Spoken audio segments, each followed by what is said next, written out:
welcome everyone to the second episode of our podcast, Mom Empowerment. This is Ramatan. And this is Ithar. Today we're diving into something almost every mom deals with, and it's the topic of mom guilt. The purpose of this podcast is to create a safe space for sharing your personal experiences and real talk with no judgment. So today Ithar and I had just finished our weekly workout class together. And it's funny because every week when I'm stepping out of the house to come to this workout session, it takes everything for me to do it because the kids cling on to me and they don't want to let me go. And it's always like, oh, I'm going to miss you, mommy. I'm going to miss you. Where are you going? Every week. And so it took a lot of time for me to actually be comfortable saying, hey, yeah, I'm going to miss you too. And I love you, but I need to go work out, like to prioritize this for myself.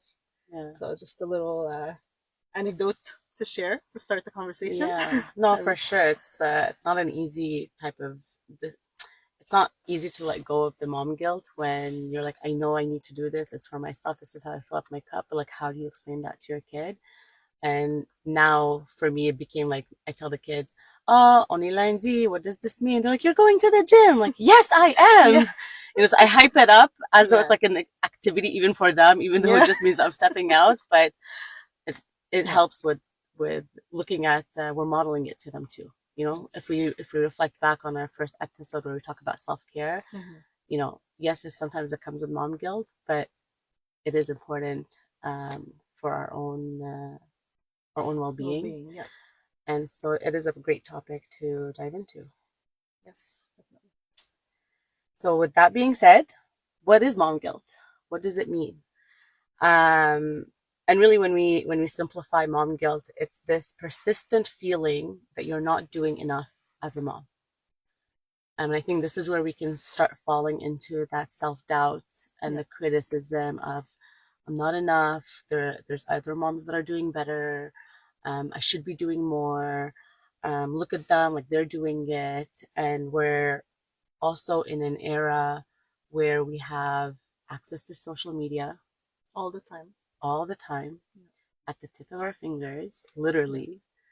And so mom guilt can weigh even heavier because we could find ourselves judging ourselves and really becoming horrible critics of the way that we mother or that we show up as moms. And so we have a lot of information to kind of share around the topic of mom guilt. Ramatan and I did take the time to bring in some data, like research that we looked into to really be able to showcase that we're not alone in feeling this, that it's not just it's a feeling that I have by myself or anything like that. And this is the part where when we talk about it takes the village, it's not that we just want the village to show up when we just need them. We need the village to also talk about these things that we don't talk about so we don't feel alone or lonely. So it is important. So we are going to share some of our lived experiences at the same time because this is where this podcast kind of stems from. It's our own experiences as mom as well. And so how did you start experiencing kind of that mom guilt yourself? I think it can show up in everyday life. Like the the latest thing I can think of is like battling the mom guilt from the perspective of, okay, should I go back to work? Should I put my kid in daycare? Should I go back to work now? Should I wait? Should I put my kid in daycare early so I can go back to work? Or should I stay home more? I think a lot of moms can understand this and relate to this because I mean, we're juggling so many things, and there's also societal expectations that, although we always say like we don't want to fall into the trap of like listening to societal expectations, but sometimes it's just it still affects us, and like you said, like the social media is always there, and there's always somebody, the stay at home moms look like they're doing it perfectly, and the moms that are working moms look like they're, girl bosses, and they have everything under Mm-hmm. control and their kids are perfect. So yeah, so I'd say like I don't have a specific story to share. It's really, it Mm. shows up in everyday life Yeah. with these decisions that we're making every day as a mom. Yeah. Absolutely. And what's interesting too, so like, one of the things that we were looking into is that where does this really come from? Where does the mom guilt come from? And there's different aspects of mom guilt that shows up. So there's, you know, depending on the different cross-cultural identities that we have. So for example, for Mm-hmm. us, we're Canadian, but also from Arab cultures, from Muslim cultures as well. So then when we come in here, we don't resonate, like the mom guilt aspect is not just the Western society's view, it's also the Arab or the Muslim, views of how we should show up as moms. So then Yeah, it like adds different layers of the mom guilt because we can't just um look at it as a from one one face. perspective. Yeah, it's Yeah, just it's multifaceted. But like, even with the social media, there's the way that moms present themselves on social media, but there's also how much they judge each other, and then also all of the access to information of you're like, I don't even know what decision to make. So then exactly. how do I know if it's the right one? And then if you think in your head that it's not the right one, you're like, oh my God, I Yeah, feel guilty. I should have yeah, done differently. Or if somebody says this worked for me, and then you start second guessing yourself, like, well, like, the exactly. judgment or the around screen time, Mm-hmm. around sleep training, around baby led weaning, or if you feed them with the spoon. I don't know Yeah, what I don't remember the terms. Yeah, breastfeeding, a big breastfeeding one. or formula, Yeah, sending them to daycare or not sending them to the daycare, yeah, um, like going back to work, not going back to work. There's just so much out there. And, for us right now, we're talking about this. We're not looking at what's right or what's wrong. It has mm-hmm. nothing to do with that. It's more, how do we become more confident in our own decisions Yeah, and not let those societal pressures take so much space, because that's where that mom guilt really shows up, you exactly. know? Yeah, There's obviously also those our own internal yeah, pressures, because we all come from different backgrounds and we all have different lived experiences. We grew up in different environments, so there's mm-hmm. also that, like, kind of happening in the back of comparing ourselves maybe to our own moms, Yeah, and then, like, the again, the culture and what are the standards that are set there, so it could add to it. I don't know if you I know you looked up some information too about this, if you want to yeah. So I have share. some data to share. So a 2021 survey by the Canadian Women's Foundation found that nearly half, so 46% of mothers felt they were reaching their breaking point, Mm, experiencing heightened anxiety, isolation, anger, and sadness compared to fathers. And the study highlighted challenges such as balancing work and childcare responsibilities, with 70% of mothers expressing concern over their family's mental health. So it's comparing like mm, the things women feel as moms as opposed to the fathers. So the fathers, I mean, it seems like they don't experience these things in the same way. Although they might be like very involved fathers and all that, mm, but still, you know. And I just find that very interesting because although we're trying to be like especially in the West here in Canada, the U.S., women and men like in couples, they're trying like they both work, they mm-hmm, both are involved with the kids very much so, and for the most part, I mean, and we try to be very equal, but still the gender does play a difference in how you experience the parental role. yeah. That's very interesting, because also you said it was in 2021. Yeah, And I'm curious to know if the pandemic yeah, made people have a shift in perspective about that, because, I mean, I know you became a mom before me, but when I was pregnant with my first, it was like a lot of us that got pregnant at the same yeah. time. Okay, in 2020, there was a lot of babies, Yes. 2020, 2021. And so COVID also happened, but I'm actually curious about how, like, this data also, if it had an impact because of the way Yeah, that motherhood was being experienced by those that, for example, really didn't have a village because people were in yeah, isolation, and what kind of guilt that carried, yeah, where you're like, especially like for example, I'm just thinking about because it talks about the mental health, but I'm thinking about those moms that couldn't have anybody with them in Mm-hmm. delivery, and then when they're alone and they're at their houses with their baby, I'm sure that had an impact too in terms of that postpartum of I'm supposed to be loving this. I'm Yeah. supposed to be a mom. I'm supposed to be happy. And Yeah. then here I am not feeling what I'm supposed to be feeling. Yeah. Exactly. But that could also be not because she, like, this mom is not feeling it, but it's the impact of the fact that you're isolated. You're Yeah. literally cut off by everybody. You're Yeah. by yourself. You're trying to figure things out. And everybody's kind of in a panic because of the whole pandemic part. Yeah.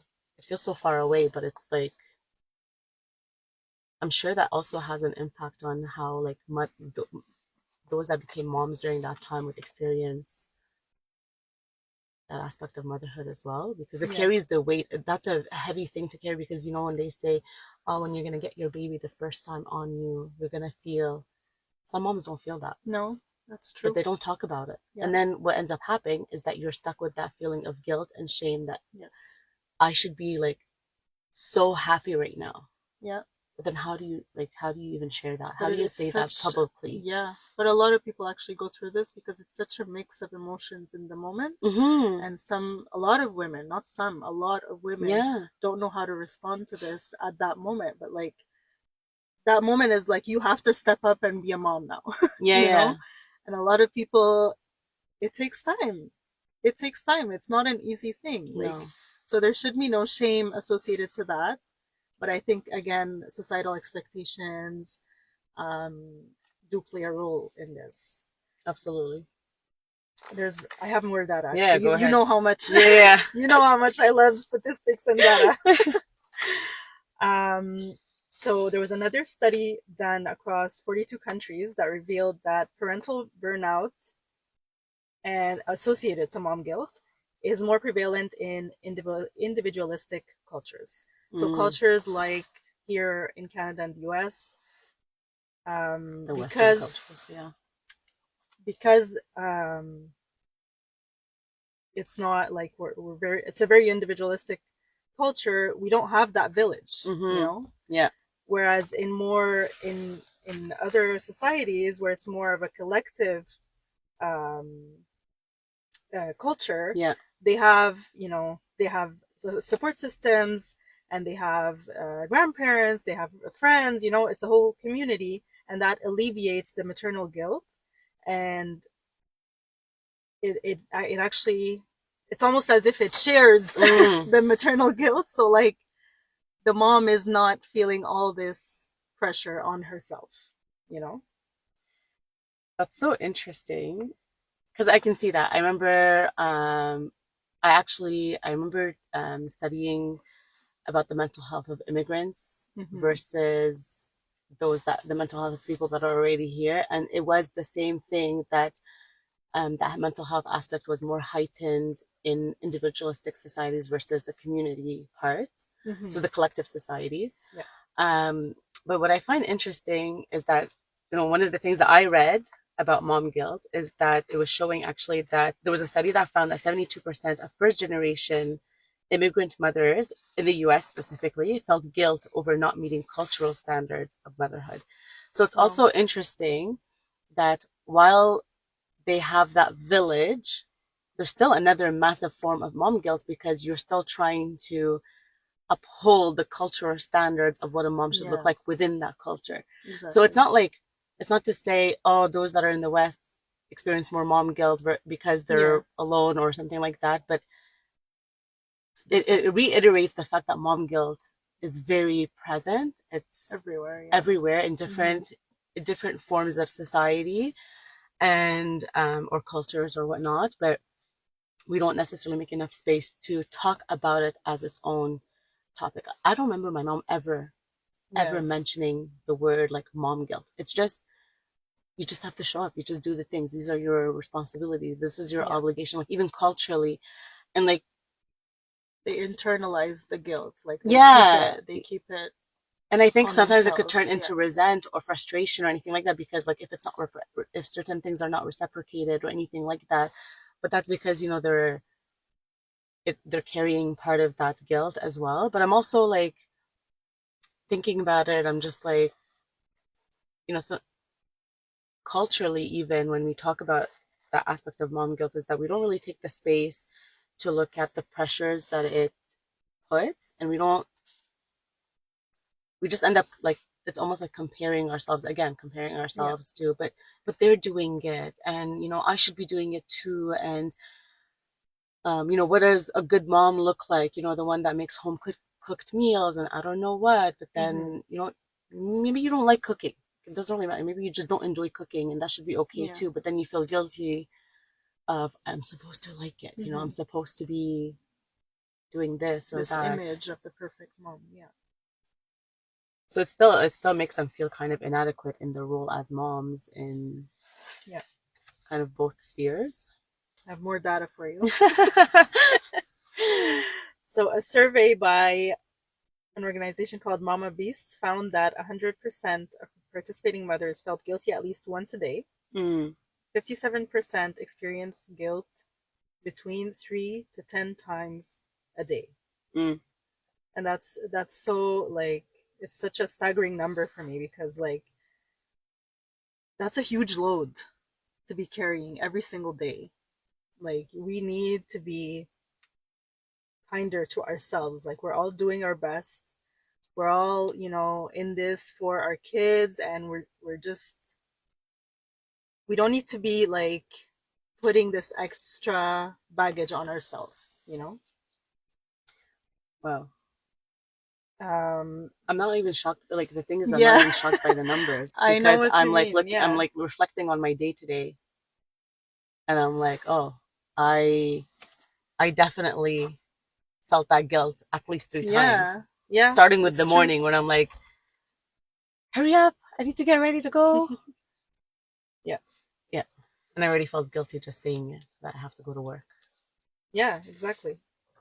Do you have other stats for Yes, I us? do. A Bright Horizons survey indicated that 87% of working mothers felt guilty about their job's impact on their children, with 50% specifically feeling guilty about time spent away from them. So the working moms seem to be feeling a lot of mom. We all feel mom guilt, but the working moms feel it around their job a lot more. Mm. And the last data that I have here, research published by the British Psychological Society noted that internalized gender stereotypes contribute to higher guilt levels in working mothers compared to fathers. So again with the gender stereotypes that we have. Uh, Yeah. So yeah. around what do you think about that? Like around the working moms feeling guilty about their job's impact on their children. Have you ever like felt that? Pretty sure you have. Oh, 100%. um, yeah, Today was not an easy work day for me because that's the thing. I was just thinking about, I want to be back home. I want to be with the kids. Like I don't like the rushed mornings. I am a yeah, morning person, but I don't like the rushed where I feel like I have to go somewhere, and my husband knows this. I absolutely don't like when I tell my kids, "Hurry up, I have to go to work." yeah, It's a yeah. sentence that for some triggers me so much because I don't want to give Mm-hmm. them the impression that work is more important. Yeah, I try to. I mean, like, my kids are young, but my son is starting to really understand things, like think more logically or rationally sometimes. So I'm able to explain to him, I have to go yeah, to work, and explain to him why I need to go to work. exactly. And then like when I tell him like if I work, I can bring money and I can buy stuff. He's like, yeah, so go bring money and buy me stuff. Yeah, But still, I still yeah, feel this like heavy weight of, you know, I want to be able to work and contribute or do something else aside from just being a mom. yeah, Like I go to the office and just look at pictures of my kids. How does that make yeah, sense? Like where is that middle part? yeah. And I'm sure this contributes even for you, like with the thinking or reflecting on going back to work or Yeah, well, I'm kind of going through that right now in the sense that I do want to go back to work and I enjoy, my career and everything, and I am an ambitious person. mm-hmm, But this also did, there was a shift when I became a mother. This also did change a little bit.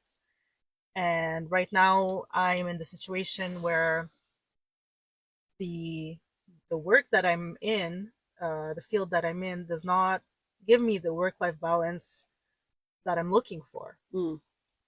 And a lot of people actually go through that. A lot of jobs don't give us, in Western societies, don't give us the work life balance that we need. Although they really they love to discuss work life balance. They love to discuss mental health. They love to act like they're Mm. you know they care about the employees and all that, but there's no policy changes to actually support all these initiatives that they're trying to implement. So the expectation that we should, succeed both in the workplace and at home, that leads to feelings of guilt, of course. So right now, I mean, I'm fortunate enough at this moment to not necessarily need to go back to work right away. Mm-hmm. So I can take the time to see if I can maybe find another place of work that could allow me to have more work life balance. Mm-hmm. But I do know a lot of uh, mothers go through that as well, going back to work after Yeah. maternity leave. And I mean, we're fortunate enough to have maternity leave. A lot of countries don't even have maternity Yeah. leave. So Absolutely. I think that's when it's one of the biggest hits of mom guilt when your leave ends and you send your kid to daycare. yeah, And I also remember when I went back to work with my second, I felt this like imposter syndrome of yeah, what am I doing here? Am I like okay? Like it's like even going back into that career life, exactly. the work life, feels like very distant. Even though it's like 12 months, it felt very distant, and I was just trying to like reprioritize things, but at the same time, what am I reprioritizing? My family is still the number one, but Yeah, it becomes like very conflicting.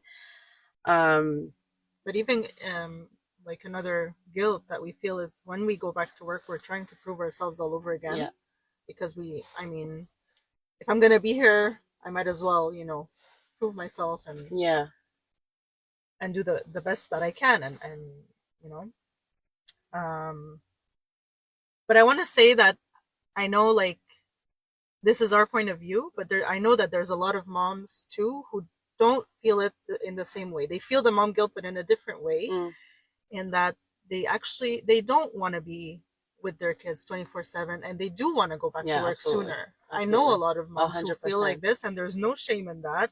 There's absolutely, like, no reason to feel like this is wrong or weird, or yeah, absolutely, I know people who are like that, and this is actually, I find it good because they know themselves. They're prioritizing their mental health as well, and in the end, this is better for their children. yeah.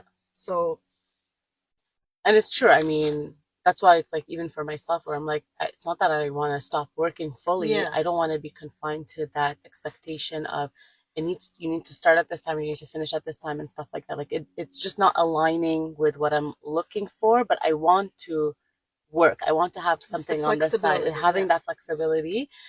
But at the same time, I don't want to be sitting with my kids playing pretend the whole time. Like exactly. I Yeah, also I like don't always understand that. enjoy Of sitting there course. and I'm like, oh yay, Yeah, like yeah, you did this puzzle for the fifth yeah, time. Yeah, you good job. Like yeah, I yeah. am really proud of you, but like, that's the thing. You end up being pulled in different directions, but then the mixed messages of it's almost like the all or nothing. Either you love to do this or you don't, and then if you don't love it enough, you're not a great mom. If you want to go back, you're not a great mom. Yeah, exactly. And then there's if you actually genuinely love it, then there's like the judgment from possibly other moms, and then you just still Yes. feel guilty. Like I don't even want to share that I'm feeling good about something or not feeling good about something because I don't know how it's going to be received. Yeah. And then it becomes again that vicious cycle of self-doubt and the mom guilt weighs heavier. And I was just like one of the things that I had looked into, it's even the super mom complex, especially Yes. when it comes to the working mom and that's the pace that it was at. I noticed like there's like a major shift when it came to again going back to COVID, is that it forced people to kind of slow down. Yeah. And I'm part of these like groups online, like because I work in the public sector, but I would look at people kind of sharing their experiences, like, I'm having a hard time going back to work, like to the office, like the working from home was so much easier for the work-life balance. But now a lot of organizations are shifting back to Yeah. going back full time. And then this puts this pressure of you need to do it all because other moms used to do it all before COVID. But Yeah. that doesn't mean that it was normal. Like Yeah. they were burning out, and like Yeah. you said, the anxiety was on the high. Maybe even that the study was showing, when there was a higher rise in 2021, it's Yeah. because you slowed down and then you experienced something else, and you're like, okay, the anxiety of going back to how it was before. Like I keep seeing it too. Of Yeah. we can't do it. Like why is Yeah. there's this expectation of being these super moms where you need to do it all? Be so like everything needs to be like in your day has to be accounted for Yeah. almost, and then you end up feeling like I'm falling short. Yeah. I can't do it It's all. a vicious cycle. Yeah. And then Yeah. because I know it was one of the points that I told you I wanted us to kind of touch on, but then we fall into, you know, depression is real and it exists. Uh, Postpartum depression is real and it Yeah. exists. But then like lately we see like anxiety is real and it exists as Mm-hmm. well. But lately there's been like a high rise of ADHD. Yeah. And then like I keep questioning of okay, there's ADHD and like diagnosed ADHD, but there's Yeah. also women that are like, I can't focus on this, I have Our to do this. surroundings But it's are, like yeah. society is telling you Our to do all of lifestyle. these things. How are you Yeah. supposed to focus? Exactly. So is it ADHD or is it the fact that there's so much on our plate and we're supposed to try to eat it all at the same Yeah. time and then say, oh no, we're not full, we can take on more. Yeah. And then we end up feeling super sick after. Yeah. I like this little pretend But metaphor that's that I just came up with. But, like it just, how do we again hold space for just feeling like I can't do it all and that's okay. yeah. And And it's not my fault. I shouldn't be asked to do it all. I shouldn't be Exactly. able to do it all. Exactly. It's not natural, you know? Exactly. And that kind of goes back to your second point. This the other well the other stat you brought up about fathers versus Yes. mothers, um, because when fathers come back from mat leave, not mat leave, Yes. pat leave, sorry, when fathers come back, they don't Yes. necessarily go prove themselves the same way. Exactly. On the contrary, they're like, oh, it's amazing, you got to spend time with Yeah. your kid. That's amazing. That's great that you helped mom. Yes, that you That you helped helped mom. in raising your own children. Exactly. So Yeah. one of the things that I looked about, one of the articles called "The Psychology of Mom Guilt," it actually showed one of the most highlighted sentences in that was that mothers are often held to a higher standard than fathers, with research showing that the guilt mothers feel is more intense than that of fathers in similar Yes. situations. Yeah. They And don't that feel it in the same way. because Yeah. they don't have the same standards that are expected to them. And like, to your Yeah. point when you said they're helping mom, Yeah. it's because we're not expecting them to be doing it. So when they do it, it's like, oh, that's Yeah. amazing. They're uplifted, like you're conscious. But then when a mom doesn't do whatever the dad ended up doing, it's you're falling short. Yeah. You didn't do your job to be a good mom. So it's quite heavy, like of a feeling to carry, and then you can't really convey that to your spouse all the time properly without it coming across as um, that resent, like because that's Yeah. people don't realize that even when you have a kid, you kind of rediscover your partner. Like together, you kind Yes. of it challenges you as parent. That should be another topic Yeah. alone in itself. But it's true because I mean that's why so many people do end up getting divorced after having kids Yeah, because there's a shift. Like they're not the same people anymore, yeah, and the mother especially. yeah, Maybe the father does stay the same, but the mother changes a lot. yeah. Yeah. And we can't predict how those changes come. And this is a hint at one of the topics that we're going to touch on. Yeah. One of the things that I wanted to talk to you about, though, is when we talk about social media, for example, just to come back to it, and one of the things that might trigger us in terms of feeling that mom guilt, um, because there was an article in the New York Times about what is a perfect mom, like the myth of what a perfect mom is, And one of the sentences was saying that we're constantly bombarded with images of perfect mothers online, making it hard to not feel guilty when our reality doesn't match up. But interestingly enough, in the last year, the type of mom guilt that I've also been feeling when I see things online isn't about the perfect moms. It's the moms that are going through losing their kids, and like the images that we're seeing Mm, coming out from Gaza, and like the impact of that. So the mom guilt that I feel around that alone is when I get angry with my kids, when I'm yeah, upset that bedtime is taking forever, or when they're nagging all day. I end up feeling horrible yeah, and guilty for feeling that way because I'm like, there's moms that are literally losing exactly. their kids. Yeah. How can we? And so I end up carrying Yeah, another, that form of mom guilt of, I have the privilege to be in a safe place, exactly. and I'm like I'm angry on these like little petty things, but they're also valid things because our Yeah, realities are different, but then it's very conflicting. yeah. It's almost like we can't complain anymore because there's so much worse out there. Obviously, the children of Gaza and Palestine are always in our hearts. But it's true; it does weigh on us, and it does make us feel another type of mom guilt that we're Yeah. guilty of feeling these negative feelings sometimes, which are perfectly normal. But And it's heavy yeah, because then it's like when you're sitting with like other friends, like mom friends, and you're talking about things, it's like we want to talk about like some of the struggles that we have being on this side of the world, but then we're like, oh, but I feel so bad at the same time. And these are other things of like, again, when we compare ourselves, we're like, how do we deal with that mom guilt? And to your point that in part where we're going to look at part two of our podcast, where we're going to talk about reframing yeah, and the tips and tricks of how to cope with those feelings, yes, because they surface at very strange times sometimes when we least expect them. There's moments yeah, where we're expected to feel mom guilt, and then there's moments where they might catch us off guard. So how can we not spiral into that self doubt? Um, so yeah, I think it's just one of those things that it's important to kind of reflect back on. So this was part one of the mom guilt episode where we discussed what is mom guilt and how it shows up in our day-to-day lives as mothers. In part two, we will be discussing the common triggers of mom guilt, how to reframe that guilt, and how, like, what strategies we can use to overcome the mom guilt in our lives. If you've ever been through this, if you're going through this right now, we would love to hear from you. Just send us a DM or comment on the post and let us know what you're experiencing and be part of the conversation. Thank you for tuning in, and we'll see you next time.